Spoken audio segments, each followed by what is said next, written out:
dans les profondeurs oubliées de l'histoire médiévale, cachées derrière les voiles du temps et les manipulations délibérées de l'Église, se dissimulent des rituels d'une violence psychologique et spirituelle qui dépasse l'entendement humain. Ce que nous allons vous révéler aujourd'hui n'a jamais été enseigné dans les livres d'histoire officiels, car les véritables cérémonies d'initiation des Templiers représentaient bien plus qu'un simple engagement religieux. Elles constituaient une transformation totale de l'âme, un pacte ineffaçable scellé dans l'obscurité des cryptes souterraines, loin de tout regard extérieur. Ce que Philippe le Bel découvrit lors des interrogatoires de 1307 le terrifia au point de déclencher l'une des plus grandes purges de l'histoire. Mais était-ce uniquement de la propagande royale? Ou ces moines guerriers pratiquaient-ils réellement des rites si blasphématoires qu'ils menaçaient les fondations mêmes de la chrétienté? L'initiation templière ne ressemblait à aucune autre cérémonie connue dans le monde chrétien médiéval. Imaginez un jeune noble, souvent âgé de 18 à 25 ans, conduit les yeux bandés à travers des corridors de pierre glacée. Le silence est absolu, brisé uniquement par l'écho de ses propres pas et le crépitement des torches. Il ignore où il se trouve, combien de frères l'observent dans l'ombre ou ce qui l'attend. Cette désorientation totale n'est pas accidentelle. Elle fait partie d'un processus méthodique de déconstruction de l'identité antérieure. Le candidat doit oublier qui il était, abandonner son nom de famille, ses possessions et même sa volonté propre. Dans les commanderies les plus anciennes, ces cryptes descendaient à des profondeurs stupéfiantes, parfois 3 ou 4 niveaux sous terre, là où aucun son du monde extérieur ne pouvait pénétrer. Des archéologues polonais ont récemment découvert, sous l'église de Schwarzjani, des chambres secrètes datant de 1232, contenant des restes de Templiers et des passages souterrains menant à d'autres commanderies distantes de plusieurs kilomètres. Ces réseaux clandestins suggèrent une organisation dont la sophistication dépassait de loin ce que l'histoire officielle veut bien admettre. Lorsque le bandeau était finalement retiré, le candidat se trouvait face à une scène qui devait le marquer pour l'éternité.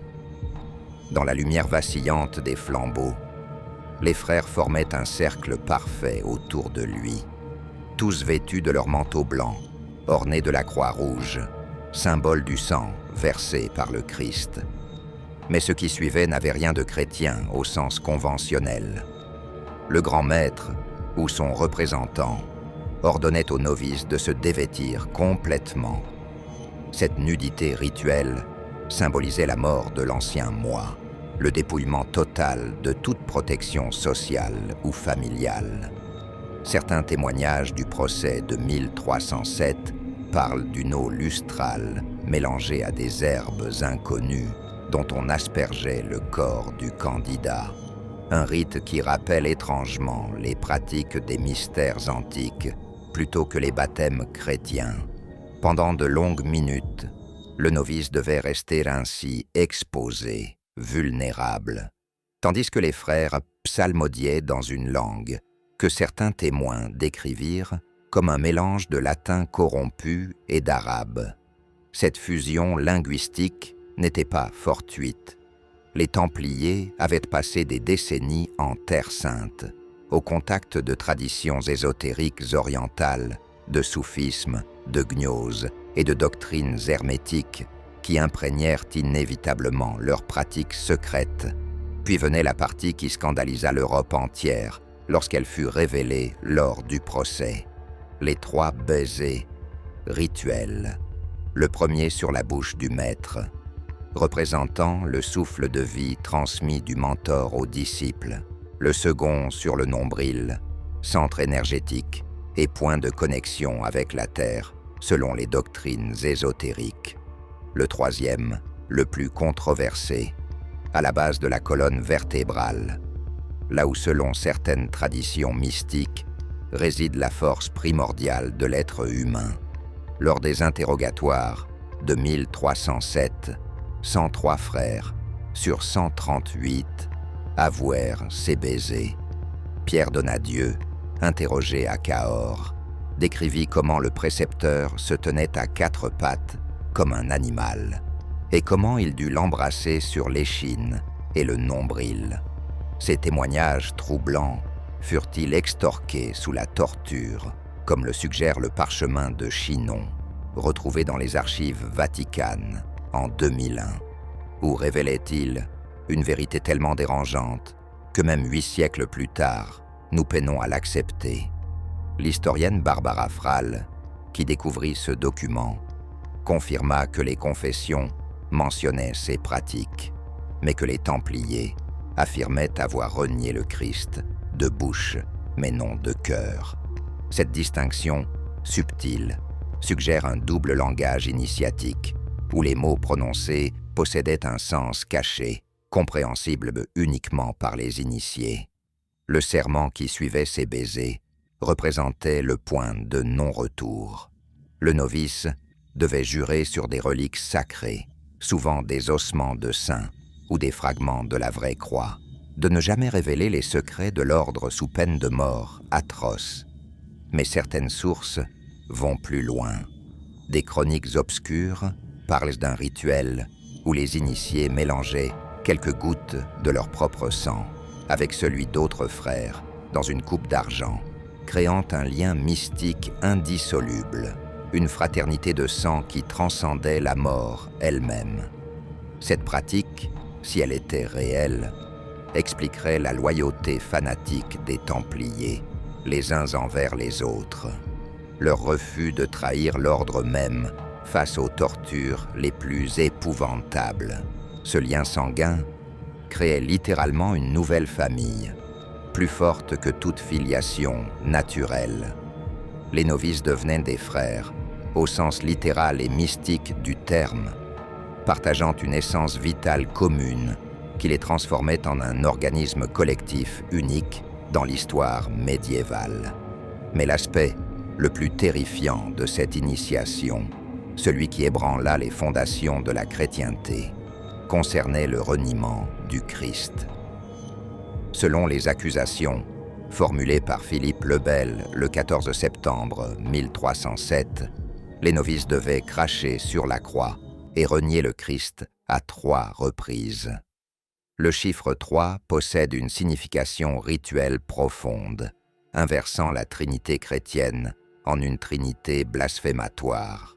Les témoignages divergent sur la réalité de cette pratique. Certains frères, comme Geoffroy de Gonneville, refusèrent d'avouer malgré la torture. D'autres affirmèrent l'avoir fait sous la contrainte de leurs initiateurs, qui leur expliquaient que ce reniement extérieur testait leur foi intérieure. Cette justification rappelle les pratiques de certaines sectes gnostiques qui enseignaient que les actes matériels n'avaient aucune importance face à la pureté spirituelle intérieure. Les Templiers auraient-ils adopté une doctrine secrète selon laquelle le Christ historique devait être renié pour accéder au Christ cosmique, entité spirituelle transcendant les limitations de la religion institutionnelle? Cette interprétation expliquerait pourquoi des hommes profondément religieux acceptaient de commettre ce qui semblait être le péché ultime. N'oubliez pas de vous abonner à cette chaîne et de laisser un commentaire pour nous dire ce que vous pensez de ces révélations troublantes sur les Templiers. Derrière les murs épais des commanderies templières, dans des chapelles souterraines si profondes que même les cris les plus perçants ne pouvaient atteindre la surface, se déroulait un rituel si blasphématoire que sa simple évocation glaçait le sang des inquisiteurs les plus endurcis. Le culte de Baphomet, ce nom mystérieux, prononcé dans un murmure terrifié lors des interrogatoires de 1307, représente peut-être la plus grande énigme de l'histoire ésotérique occidentale. Était-ce une simple idole païenne, une corruption du nom de Mahomet, utilisée pour discréditer les Templiers, ou quelque chose de bien plus ancien et terrifiant? Les témoignages arrachés sous la torture révèlent une cohérence troublante dans leurs contradictions mêmes, suggérant qu'une vérité indicible se cachait derrière les variations des descriptions. Car comment expliquer que des dizaines de chevaliers, interrogés séparément dans des prisons éloignées de centaines de kilomètres, décrivent tous une entité semblable, tout en divergeant sur des détails spécifiques? Cette constance dans l'essentiel et cette variation dans les détails ne correspondent-elles pas exactement au fonctionnement d'une véritable vision mystique, où chaque témoin perçoit la même réalité transcendante à travers le prisme de sa propre conscience? Les descriptions de Baphomet, recueillies lors des procès, forment une mosaïque terrifiante et fascinante. Le 9 novembre 1307, Hugues de Peyraud, l'un des plus hauts dignitaires de l'ordre, fit une confession qui ébranla les fondements de l'accusation. Il déclara avoir vu et touché cette tête mystérieuse lors d'un chapitre secret à Montpellier. Selon ses mots, elle possédait 4 pieds, 2 devant et 2 derrière, une description si étrange qu'elle suggère soit une hallucination collective, soit la représentation d'une entité existant simultanément dans plusieurs dimensions du réel. Raoul de Gizy, originaire de Champagne, interrogé le même jour, ajouta des détails qui transformèrent le témoignage en véritable scénario d'épouvante. La tête apparaissait dans l'obscurité totale, éclairée uniquement par des bougies noires, dont la flamme semblait aspirer la lumière plutôt que de la produire. Son aspect changeait selon l'observateur. Certains la voyaient jeune et belle, d'autres ancienne et décrépite. Ses cheveux passaient du blanc éclatant au noir profond. Elle pouvait être masculine, avec une longue barbe de patriarche, ou féminine, ressemblant à la Vierge Marie dans une parodie blasphématoire. Cette ambiguïté fondamentale suggère que Baphomet incarnait l'union des opposés, concept central dans toutes les traditions ésotériques depuis l'aube de l'humanité. D'autres témoignages parlent d'une tête à 3 visages, représentation troublante de la Trinité chrétienne, inversée, ou peut-être référence à des divinités bien plus anciennes. Le dieu romain, Janus, regardant simultanément le passé et l'avenir, les tricéphales celtes, les têtes multiples des divinités hindoues. Les Templiers, durant leur séjour de près de 2 siècles en Orient, avaient absorbé des connaissances interdites qui remontaient aux civilisations les plus reculées. Certains frères décrivirent Baphomet comme une tête momifiée, un crâne humain, recouvert de peau desséchée qui brillait dans l'obscurité avec une phosphorescence surnaturelle. Étienne de Troyes, dans un témoignage conservé aux archives du Vatican, affirma que la tête semblait faite de chair vivante du sommet jusqu'au cou, avec des cheveux blancs et un visage d'une pâleur cadavérique. Il entendit dire qu'il s'agissait du crâne d'Hugues de Payens lui-même, premier grand maître de l'ordre, conservé et vénéré comme reliquaire contenant l'essence même de la sagesse templière. Si cette affirmation était vraie, elle révélerait une pratique de culte des ancêtres et de nécromancie qui dépasserait tout ce que l'Église médiévale pouvait tolérer.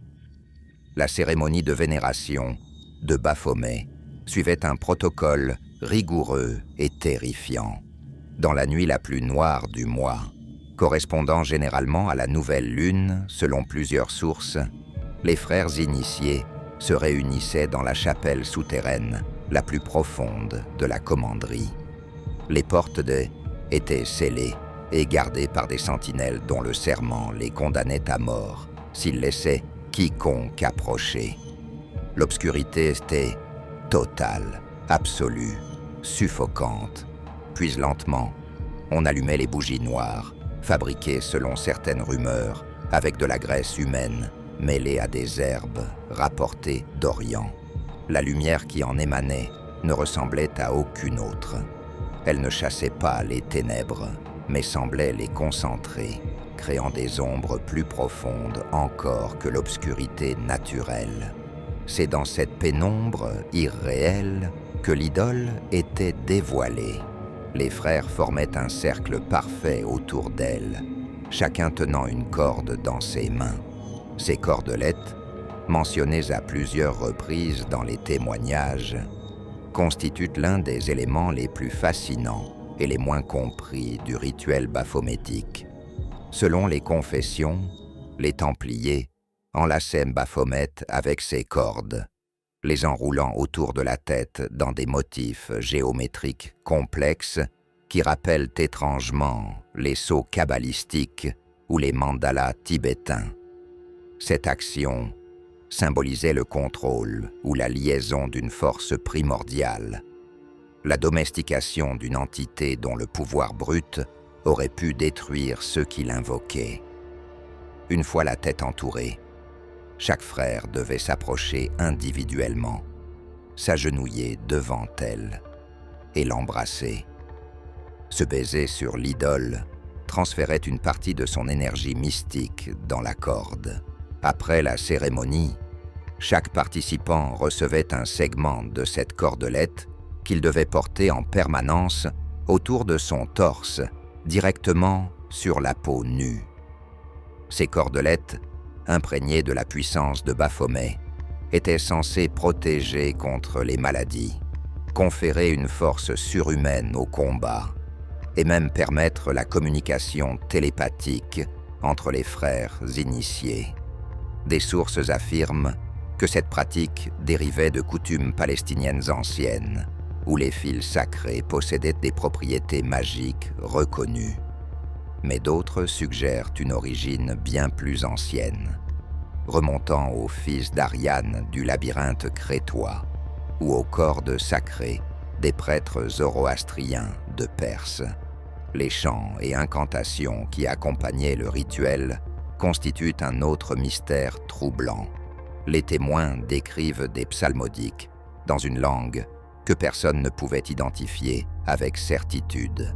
Certains affirmaient qu'il s'agissait de latin corrompu, d'autres d'arabe déformé, d'autres encore parlaient d'une langue qui ne ressemblait à rien de connu. Raymond Rubet de Carcassonne témoigna que les frères criaient « Yallah » en adorant l'idole, mot qu'il identifiait comme provenant des Sarrasins. Yallah en arabe signifie simplement « aller », mais pourrait être une corruption d'Allah, le nom de Dieu en islam. Cette fusion linguistique suggère un syncrétisme religieux profond, où les Templiers auraient tenté de créer une théologie universelle transcendant les divisions entre christianisme et islam. Mais elle pourrait aussi révéler quelque chose de plus sinistre, l'invocation d'entités qui existaient avant toutes les religions organisées, des forces primordiales que les diverses traditions avaient tenté d'apprivoiser sous différents noms. Le plus terrifiant dans ces témoignages concernait les pouvoirs attribués à Baphomet. L'acte d'accusation, publié par la cour de Rome, affirmait que dans leur grand chapitre, les Templiers adoraient l'idole comme Dieu, comme leur sauveur. Ils disaient que cette tête pouvait les sauver, qu'elle accordait à l'ordre toutes ses richesses, qu'elle faisait fleurir les arbres et germer les plantes de la terre. Ces attributions rappellent les divinités de fertilité des religions païennes anciennes, les dieux de la nature qui contrôlaient les cycles de vie et de mort. Mais plusieurs frères allèrent plus loin dans leur confession. Ils affirmèrent que Baphomet pouvait répondre aux questions, qu'il s'exprimait comme un oracle. Lorsque les frères l'interrogeaient sur l'avenir de l'ordre ou sur les stratégies militaires à adopter, La tête émettait des sons ou des visions que seuls les initiés les plus élevés savaient interpréter. Était-ce une forme élaborée de ventriloquie, pratiquée par les maîtres de l'ordre pour manipuler les frères ordinaires? Ou les Templiers avaient-ils véritablement découvert un moyen de communiquer avec des intelligences non humaines, des entités existant dans des dimensions parallèles à notre réalité? L'origine même du nom Baphomet a alimenté des siècles de spéculations ésotériques. La théorie la plus simple, soutenue par de nombreux historiens, veut qu'il s'agisse d'une déformation occitane de Mahomet, le prophète de l'islam. Cette interprétation transformerait l'accusation en simple propagande anti-musulmane, les Templiers étant accusés d'avoir adopté la religion de l'ennemi. Mais cette explication, bien que rassurante dans sa simplicité, ne rend pas compte de la complexité du phénomène. L'historien Hugh Schonfield proposa une théorie fascinante en appliquant le code Atbash, système de chiffrement hébraïque utilisé dans la Kabbale au mot Baphomet. Le résultat, Sophia, qui signifie sagesse en grec. Selon cette interprétation, les Templiers ne vénéraient pas une idole démoniaque, mais un principe philosophique, la Sophia des gnostiques, la sagesse divine féminine qui existait avant la création du monde. D'autres étymologies furent proposées, chacune ouvrant des abîmes de significations ésotériques. Baphometus pourrait signifier « baptême de sagesse ». Bios Métis se traduirait par « vie, lumière, sagesse ». Certains y voient l'arabe Abu el-Fahmat, père de la compréhension, ou Maphomet, l'incompris. Toutes ces interprétations convergent vers une même conclusion. Baphomet représentait la connaissance ultime, le secret des secrets que les Templiers avaient découverts durant leur séjour en Terre Sainte et qu'ils protégeaient jalousement au péril de leur vie. Derrière l'image glorieuse du chevalier templier en armure étincelante, combattant vaillamment les Sarrasins en Terre Sainte, se cachait une réalité d'une brutalité psychologique et physique qui dépassait tout ce que l'Europe médiévale connaissait en matière de discipline monastique. Les Templiers n'étaient pas simplement des moines guerriers. Ils étaient les membres d'une organisation qui avait élevé la souffrance corporelle au rang de sacrement, transformant chaque jour de leur existence en un calvaire méthodiquement orchestré.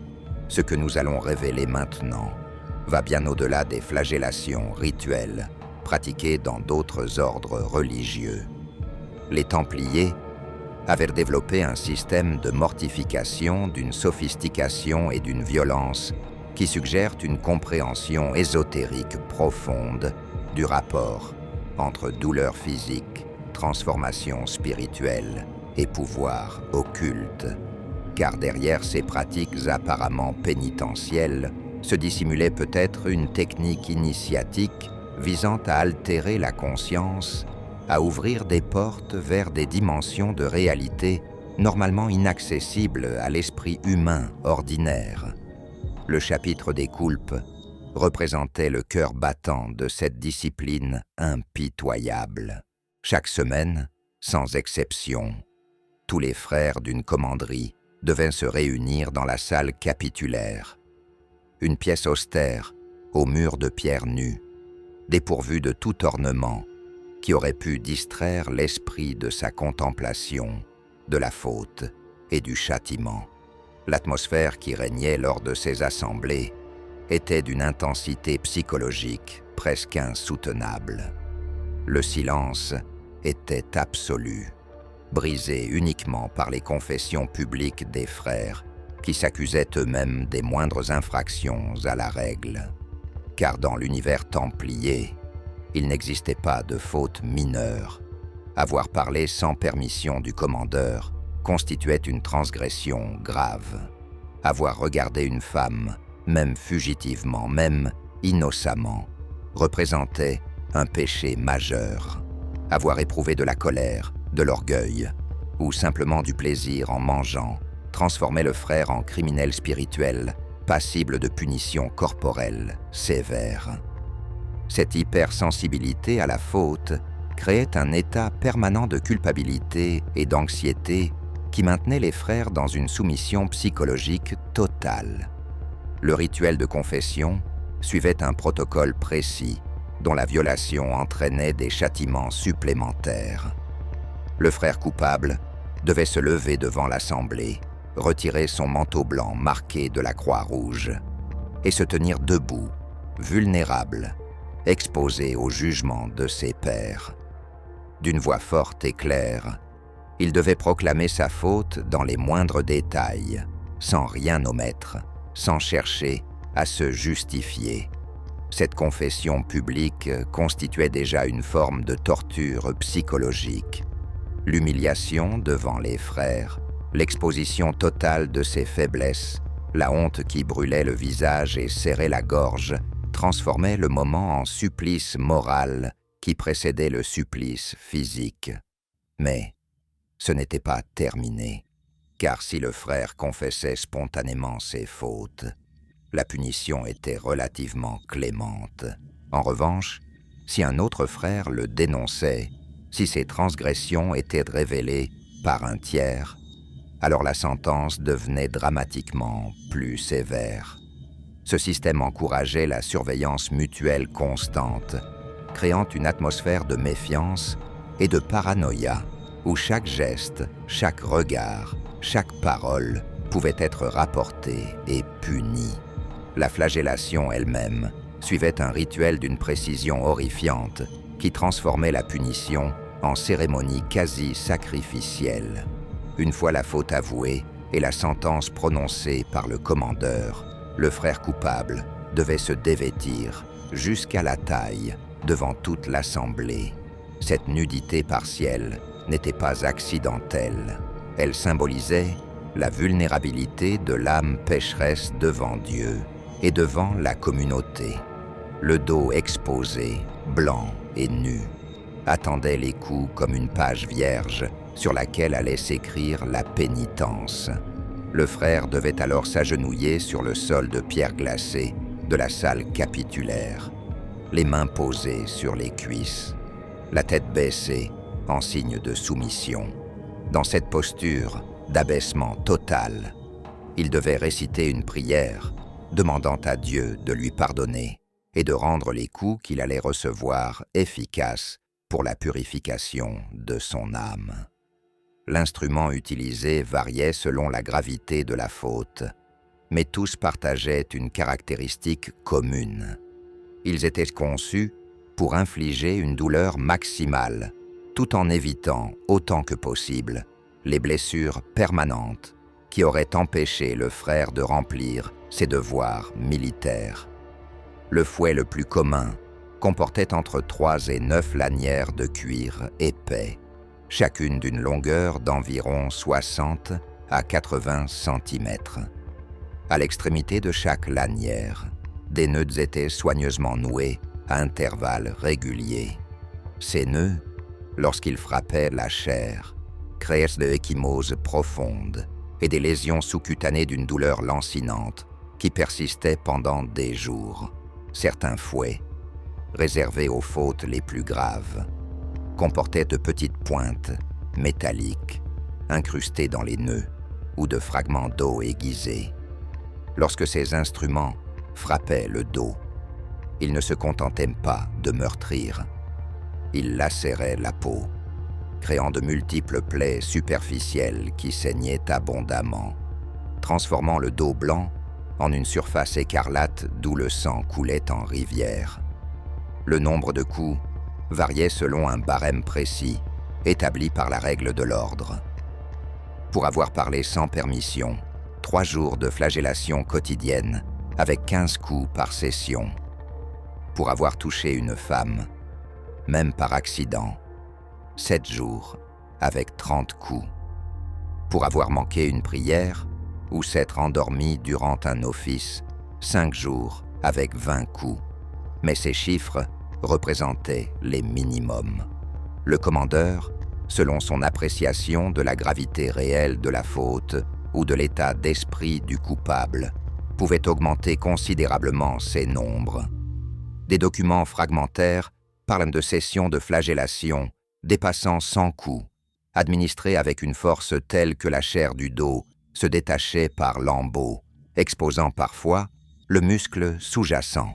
Les témoins de ces punitions extrêmes décrivaient comment le frère Châtier, après les premiers 20 coups, commençait à trembler incontrôlablement. Après 40 coups, ses jambes ne le soutenaient plus et il s'effondrait sur le sol, où il devait rester agenouillé en se retenant avec ses mains. Après 60 coups, la douleur devenait si intense qu'elle provoquait des vomissements et parfois des pertes de conscience. Mais même évanoui, le châtiment continuait jusqu'au nombre prescrit. Cette brutalité méthodique n'était pas de la cruauté gratuite. Elle servait plusieurs objectifs interconnectés dans la psychologie templière. Premièrement, elle gravait dans le corps même du frère l'inacceptabilité absolue de toute déviation de la règle. La mémoire musculaire de cette douleur extrême créait un conditionnement pavlovien qui empêchait instinctivement toute transgression future. Deuxièmement, elle créait un lien de souffrance, partagé entre tous les frères, une fraternité scellée dans le sang, et la douleur qui transcendait les loyautés familiales ou nationales ordinaires. Mais la flagellation publique, lors du chapitre des coulpes, ne représentait que la partie visible de ce système de mortification. La véritable intensité des pratiques templières se révélait dans les autoflagellations nocturnes que chaque frère devait s'infliger dans l'intimité de sa cellule. Chaque nuit, après les complis, les dernières prières de la journée, les Templiers se retiraient dans leur cellule monastique, espace minuscule, meublé uniquement d'un lit de planches, sans matelas, d'un crucifix et d'un fouet suspendu au mur. Ce fouet personnel que chaque frère fabriquait lui-même lors de son entrée dans l'ordre devenait son compagnon constant de purification. Dans l'obscurité totale de la cellule, éclairé uniquement par une bougie vacillante, le Templier se dévêtait complètement et s'agenouillait face au crucifix, pendant une durée qui variait selon la ferveur personnelle, mais qui ne devait jamais être inférieure à l'équivalent du temps nécessaire pour réciter 50 Ave Maria. Le frère se fouettait le dos, les épaules, et parfois les cuisses et les mollets avec son instrument de pénitence. Cette pratique quotidienne transformait progressivement le corps en un paysage de cicatrices. Le dos d'un Templier ayant servi pendant 10 ans ou plus ne présentait plus de peau lisse. Il était recouvert d'un réseau dense de stries blanches et rosées, de zones de tissu cicatriciel épaissi et de nouvelles blessures qui s'ouvraient régulièrement aux mêmes endroits fragilisés. Certains frères, dans leur quête obsessionnelle de purification, allaient bien au-delà du minimum requis. Ils se flagellaient pendant des heures, jusqu'à ce que leurs bras épuisés ne puissent plus lever le fouet, jusqu'à ce que leur dos ne soit qu'une masse de chair lacérée, d'où le sang coulait en imprégnant leur tunique et leurs couches. Des témoignages fragmentaires parlent de frères découverts le matin, inconscients dans leurs cellules, baignant dans leur propre sang, ayant perdu connaissance durant leur auto-flagellation nocturne. Loin d'être condamnés, ces extrémités étaient secrètement admirées comme des signes de dévotion exceptionnels. Les frères qui portaient les cicatrices les plus impressionnantes bénéficiaient d'un respect particulier au sein de l'ordre. Mais il existait une dimension encore plus troublante à ces pratiques. Plusieurs sources suggèrent que les Templiers considéraient ces flagellations extrêmes non pas simplement comme des pénitences, mais comme des techniques d'altération de la conscience. La douleur intense et prolongée, lorsqu'elle est endurée volontairement et consciemment, produit des états neurologiques spécifiques. Le corps libère des endorphines en quantité massive, créant des états d'euphorie et de dissociation. Simultanément, l'esprit forcé de se concentrer intensément pour supporter la souffrance entre dans des états de transe similaires à ceux recherchés par certaines traditions chamaniques. Plusieurs chroniques mentionnent des Templiers ayant des visions mystiques durant ou immédiatement après leur flagellation.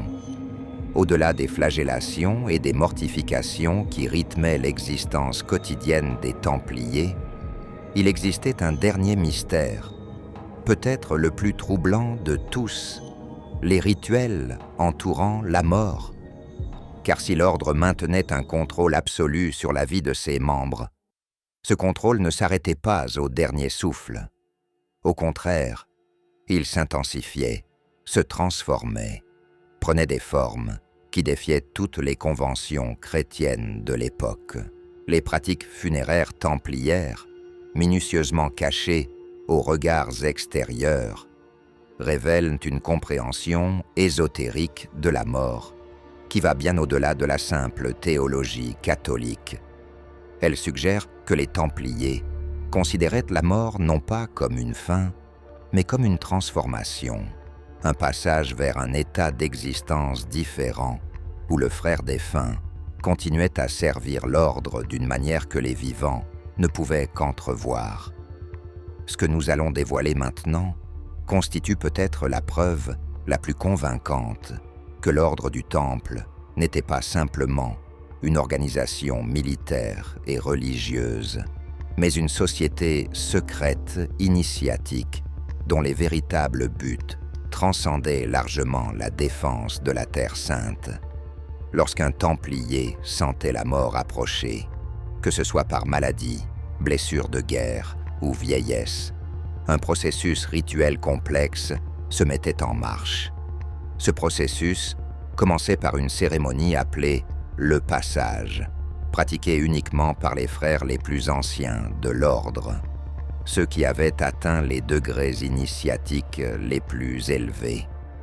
Pendant la nuit qui précédait la mort pressentie, le mourant était conduit dans une chambre secrète située dans les profondeurs de la commanderie. Cette pièce n'était accessible que lors de ces occasions exceptionnelles, et sa localisation exacte demeurait inconnue de la majorité des frères. Les murs de cette chambre, selon les rares descriptions qui nous sont parvenues, étaient recouverts de symboles étranges qui ne correspondaient à aucune iconographie chrétienne conventionnelle. Des cercles entrelacés, des triangles inversés, des figures géométriques complexes qui rappellent les sceaux kabbalistiques ou les mandalas des traditions orientales. Au centre de la pièce, un autel de pierre noire sur lequel reposaient des objets dont la nature exacte reste mystérieuse. Certaines sources parlent de crânes humains, richement ornés. D'autres mentionnent des reliquaires contenant des fragments osseux de grands maîtres défunts. Le rituel du passage durait toute la nuit. Le mourant, allongé sur l'autel de pierre, était entouré des 12 frères les plus anciens de la commanderie, nombre qui n'est évidemment pas fortuit, mais fait écho aux 12 apôtres du Christ, aux 12 tribus d'Israël, aux 12 signes du zodiaque.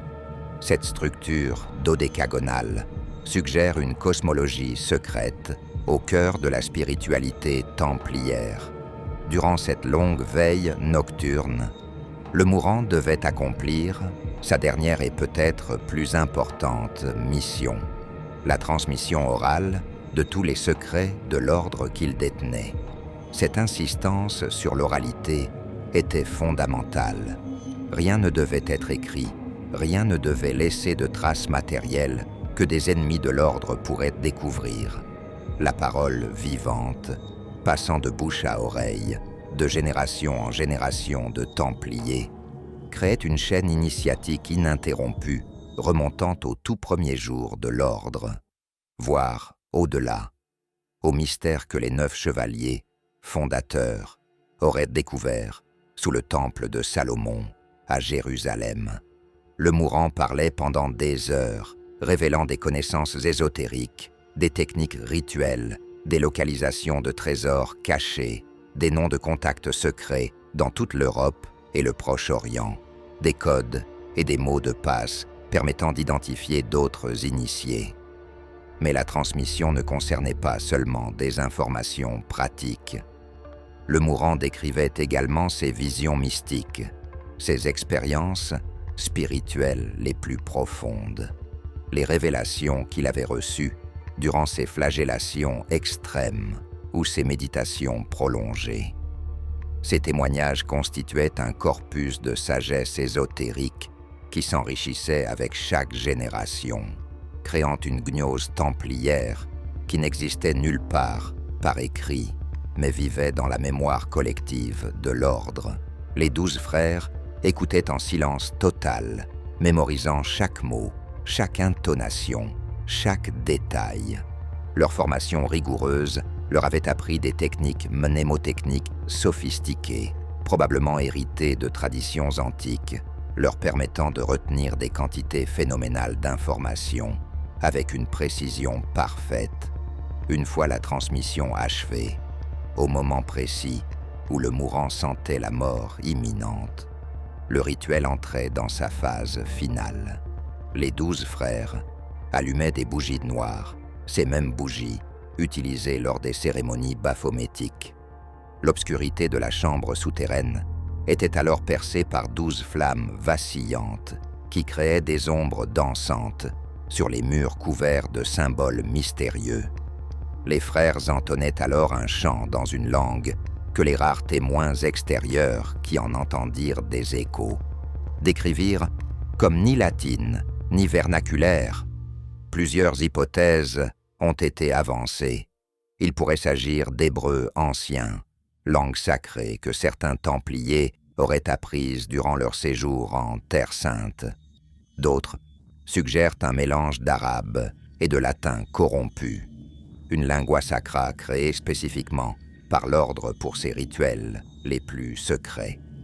Certains ésotéristes modernes ont même proposé qu'il s'agissait d'une langue énochéenne, un langage angélique prétendument révélé aux patriarches bibliques.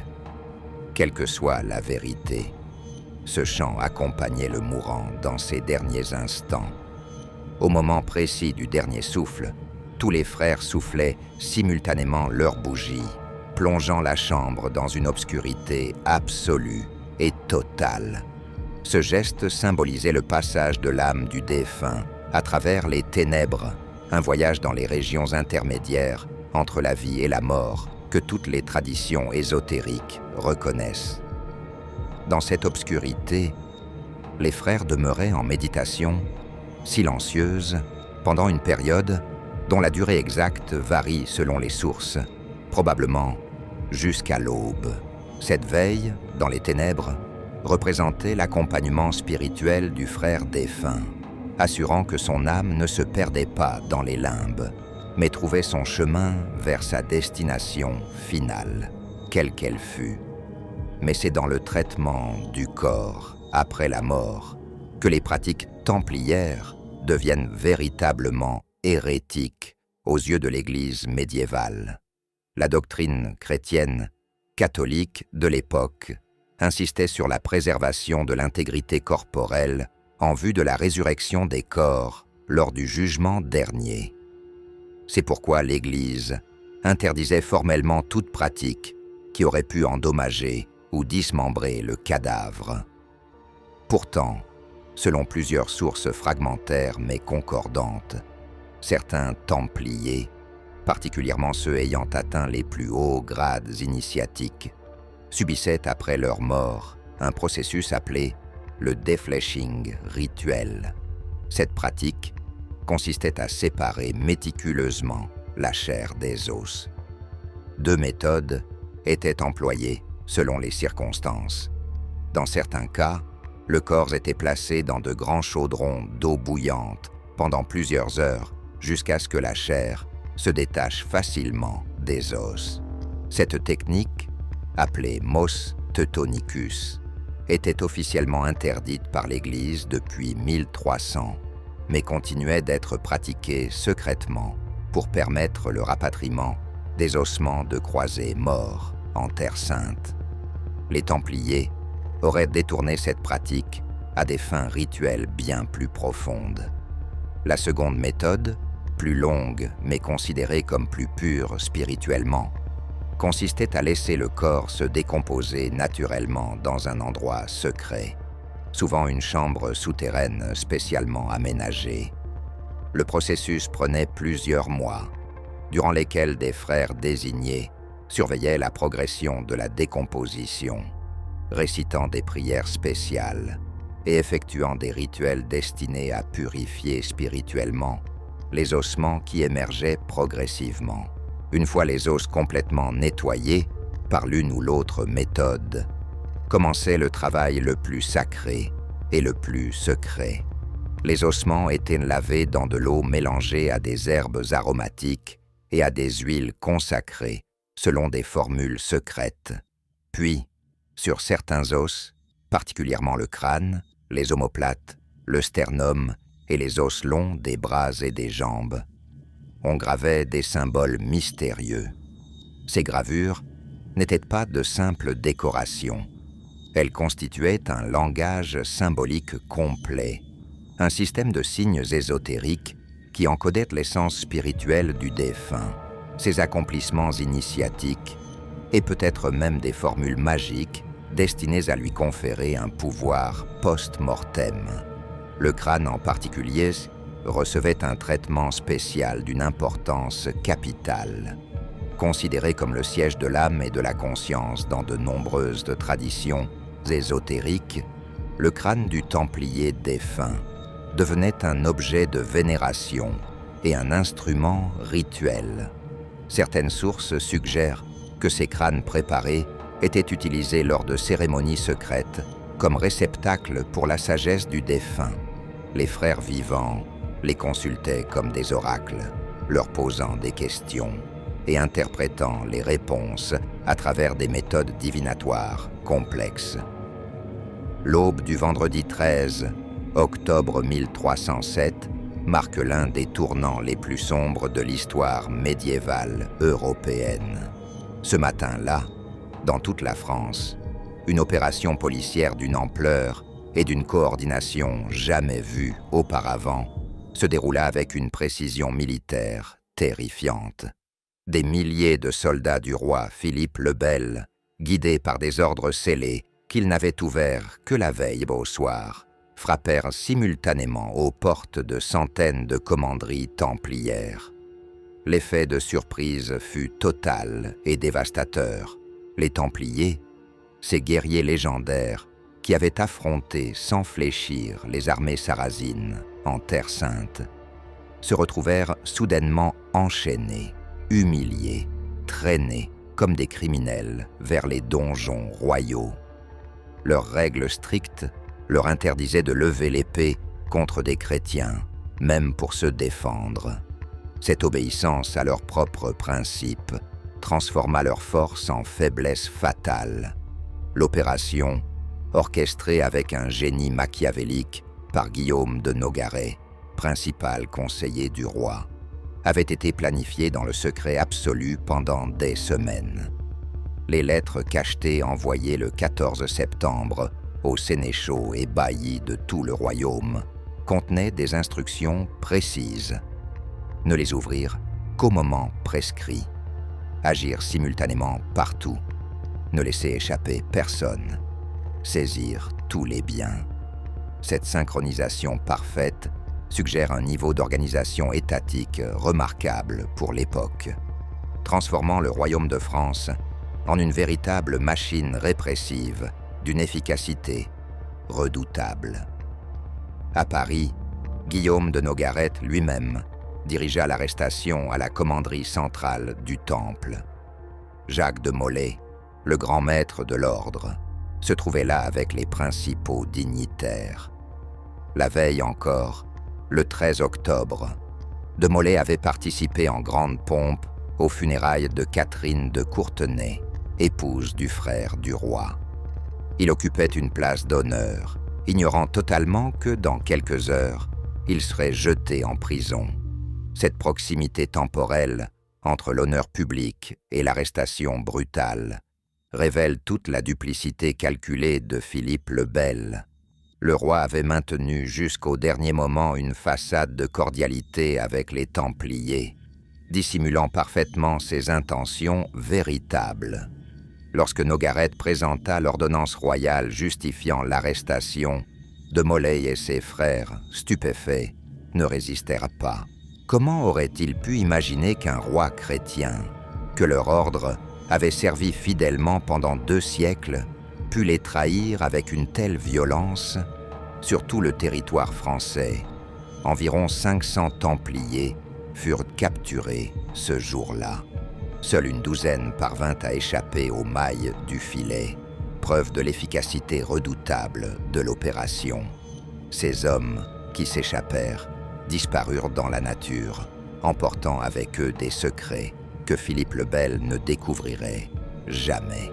Certaines légendes parlent de trésors cachés précipitamment, de documents brûlés dans l'urgence, de reliques mystérieuses transportées vers des refuges secrets en Écosse, au Portugal ou dans des régions montagneuses inaccessibles. Les premières semaines d'emprisonnement furent marquées par des interrogatoires relativement conventionnels. Les inquisiteurs posaient des questions, exerçaient des pressions psychologiques, faisaient miroiter la clémence en échange de confessions. Mais les Templiers, liés par leur serment terrifiant prononcé lors de leur initiation, demeuraient obstinément silencieux. Ils refusaient de révéler les secrets de l'ordre, même face aux menaces les plus explicites. Cette résistance initiale frustra profondément Philippe le Bel et ses conseillers, car sans aveu, sans confession détaillée, tout l'édifice accusatoire s'effondrait. Le roi avait besoin de preuves tangibles pour justifier devant l'Europe entière et devant le pape la dissolution d'un ordre religieux aussi prestigieux. C'est alors que la décision fut prise de recourir aux méthodes les plus brutales que l'arsenal de l'Inquisition médiévale pouvait offrir. Les instructions données par Philippe le Bel dans son ordre d'arrestation du 14 septembre révélaient déjà ses intentions.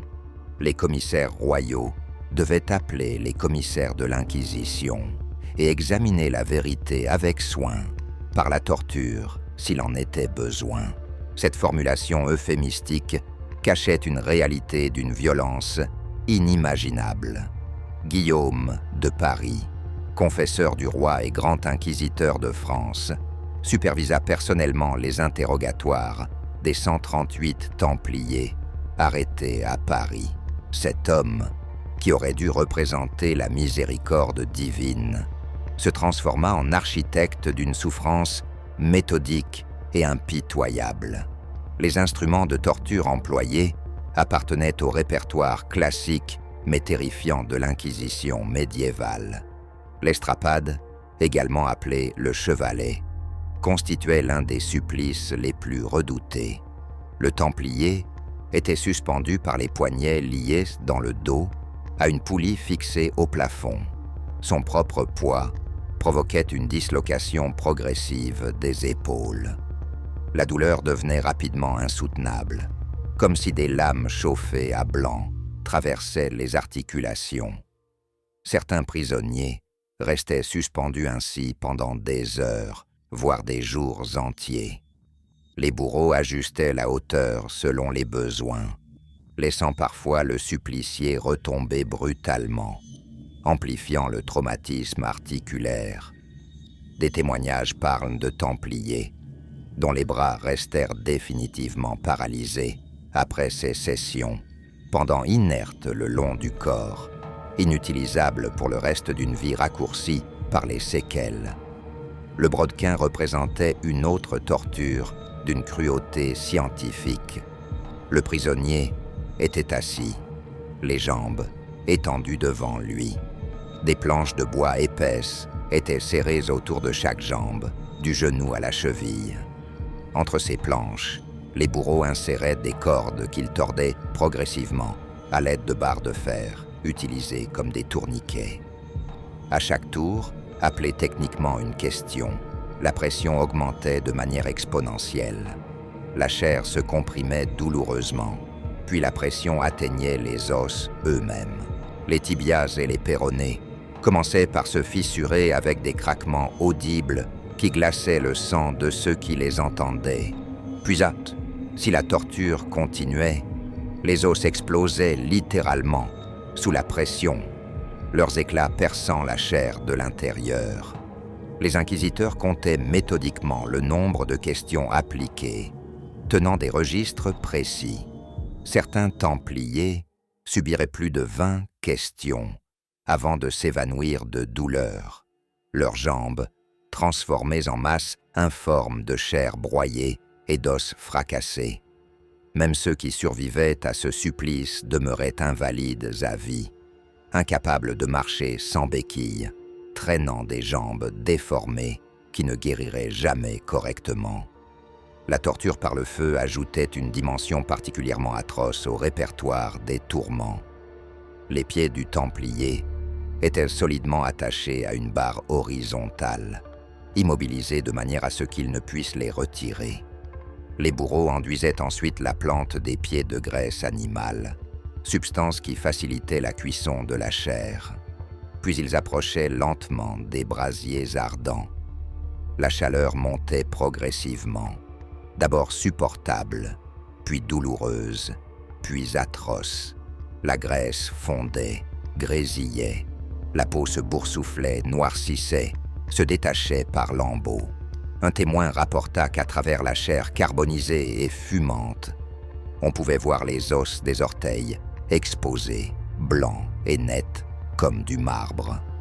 L'odeur de chair brûlée emplissait la salle de torture, imprégnant les vêtements et les cheveux de tous ceux qui s'y trouvaient.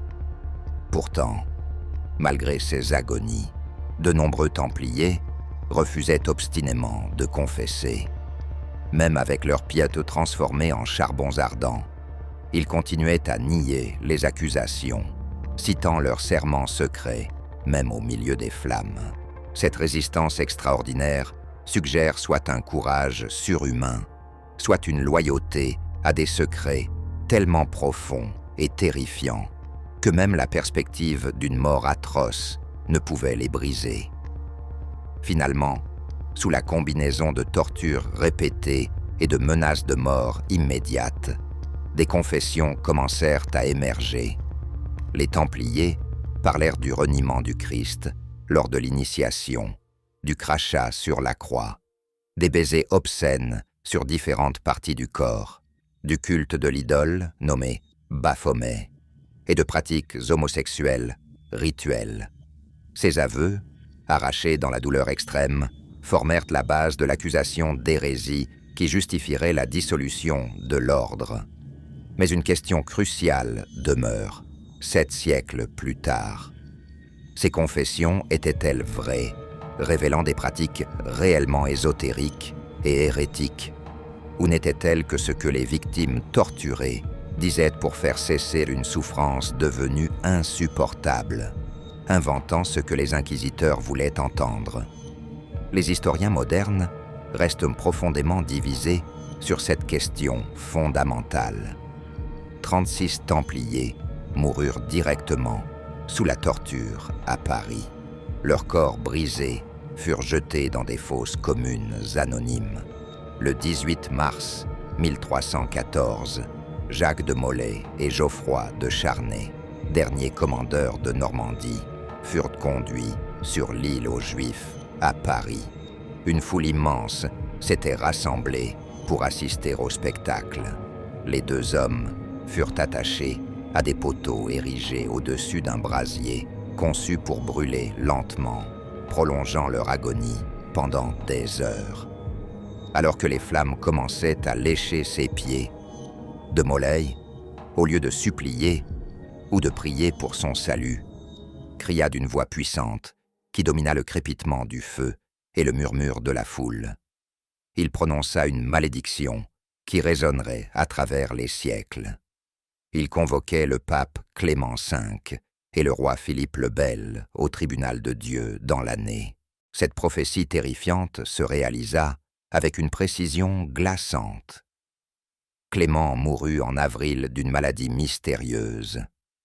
Philippe périt en novembre dans un accident de chasse.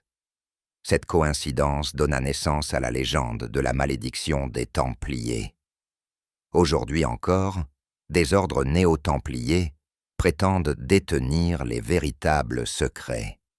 La question demeure. Ces rituels brutaux continuent-ils quelque part, perpétués dans l'ombre par ceux qui n'ont jamais abandonné les serments de leurs ancêtres ?